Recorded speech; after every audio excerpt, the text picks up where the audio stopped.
नमस्कार हरि प्रेमियों, माइंडफुल भक्ति चैनल में आपका स्वागत है।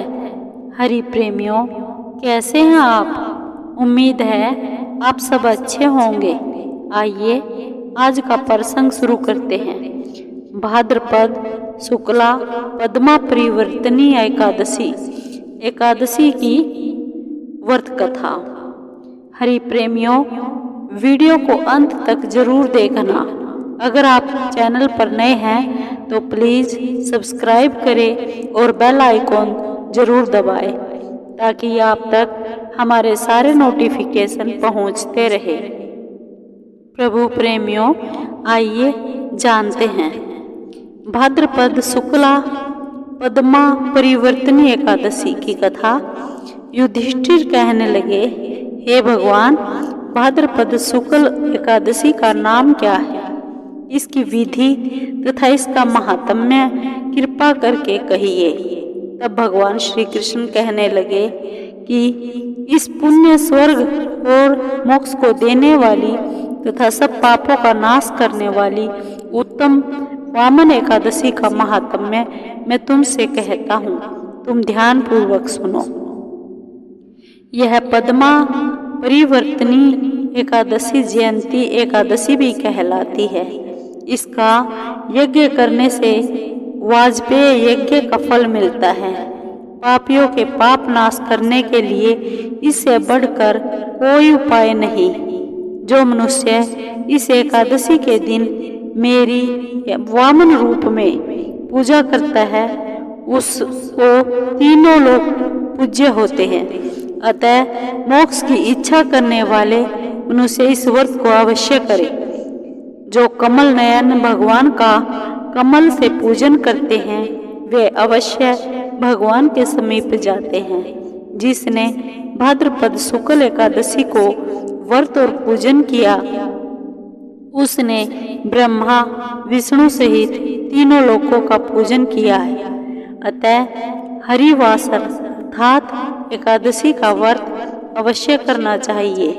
इस दिन भगवान करवट लेते हैं, इसलिए इसको परिवर्तनी एकादशी भी कहते हैं। यह एकादशी जयंती एकादशी भी कहलाती है। इसका यज्ञ करने से वाजपेय यज्ञ का फल मिलता है। पापियों के पाप नाश करने के लिए इससे बढ़कर कोई भी उपाय नहीं है।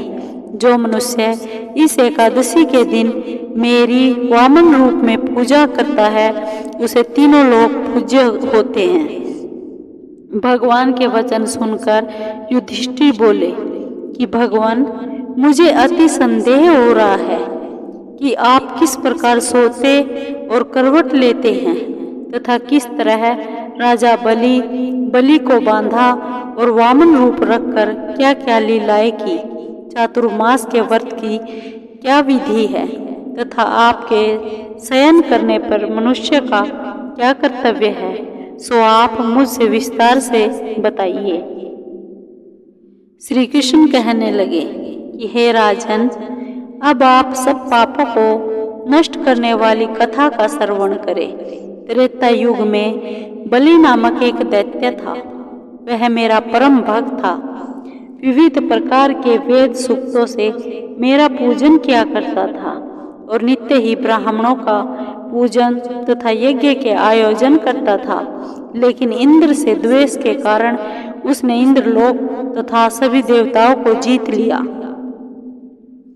इस कारण सभी देवता एकत्र होकर सोच विचार कर भगवान के पास गए। बृहस्पति सहित इंद्रादिक देवता प्रभु के निकट जाकर और नतमस्तक होकर वेद मंत्रों द्वारा भगवान का पूजन और स्तुति करने लगे। अतः मैंने वामन का रूप धारण करके 5वां अवतार लिया और फिर अत्यंत तेजस्वी रूप से राजा बलि को जीत लिया। इतनी वार्ता सुनकर राजा युधिष्ठिर बोले कि हे जनार्दन, आपने वामन रूप धारण करके उस महाबली दैत्य को किस प्रकार जीता?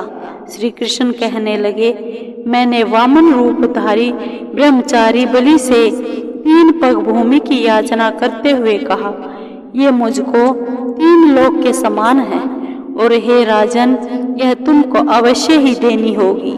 राजा बलि ने इसे तुच्छ याचना समझकर 3 पग भूमि का संकल्प मुझको दे दिया, और मैंने अपने त्रिविक्रम रूप को बढ़ाकर यहाँ तक कि भूलोक में पद, भ्रूलोक में जंघा, स्वर्गलोक में कमर, महलोक में पेट, जनलोक में हृदय, यमलोक में कंठ की स्थापना कर सत्यलोक में मुख और उसके ऊपर मस्तक स्थापित किया। सूर्य, चंद्रमा आदि सब ग्रह, गण, योग, नक्षत्र, इंद्रादिक देवता और शेष आदि सब नाग गणों ने विविध प्रकार से वेद सूक्तों से प्रार्थना की। तब मैंने राजा बलि का हाथ पकड़कर कहा कि हे राजन, एक पद से पृथ्वी, दूसरे से स्वर्गलोक पूर्ण हो गए, अब तीसरा पग कहाँ रखूं? तब बलि ने अपना सिर झुका लिया और मैंने अपना पैर उसके मस्तक पर रख दिया, जिससे मेरा वह भक्त पाताल को चला गया। फिर उसकी विनती और नम्रता को देखकर मैंने कहा कि हे बलि, मैं सदैव तुम्हारे निकट ही रहूंगा। विरोचन पुत्र बलि से कहने पर भाद्रपद शुक्ल एकादशी के दिन बलि के आश्रम पर मेरी मूर्ति स्थापित हुई। इसी प्रकार दूसरी क्षीर सागर में शेषनाग के पृष्ठ पर हुई। हे राजन, इस एकादशी को भगवान शयन करते हुए करवट लेते हैं, इसलिए तीनों लोकों के स्वामी भगवान विष्णु का उस दिन पूजन करना चाहिए। तांबा, चांदी, चावल और दही का स्नान करना उचित है। रात्रि को जागरण अवश्य करना चाहिए। जो विधि पूर्वक इस एकादशी का व्रत करते हैं वे सब पापों से मुक्त होकर स्वर्ग में जाकर चंद्रमा के समान प्रकाशित होते हैं और यश पाते हैं। जो पाप नाशक इस कथा को पढ़ते या सुनते हैं उनको 1000 अश्वमेध यज्ञ का फल प्राप्त होता है।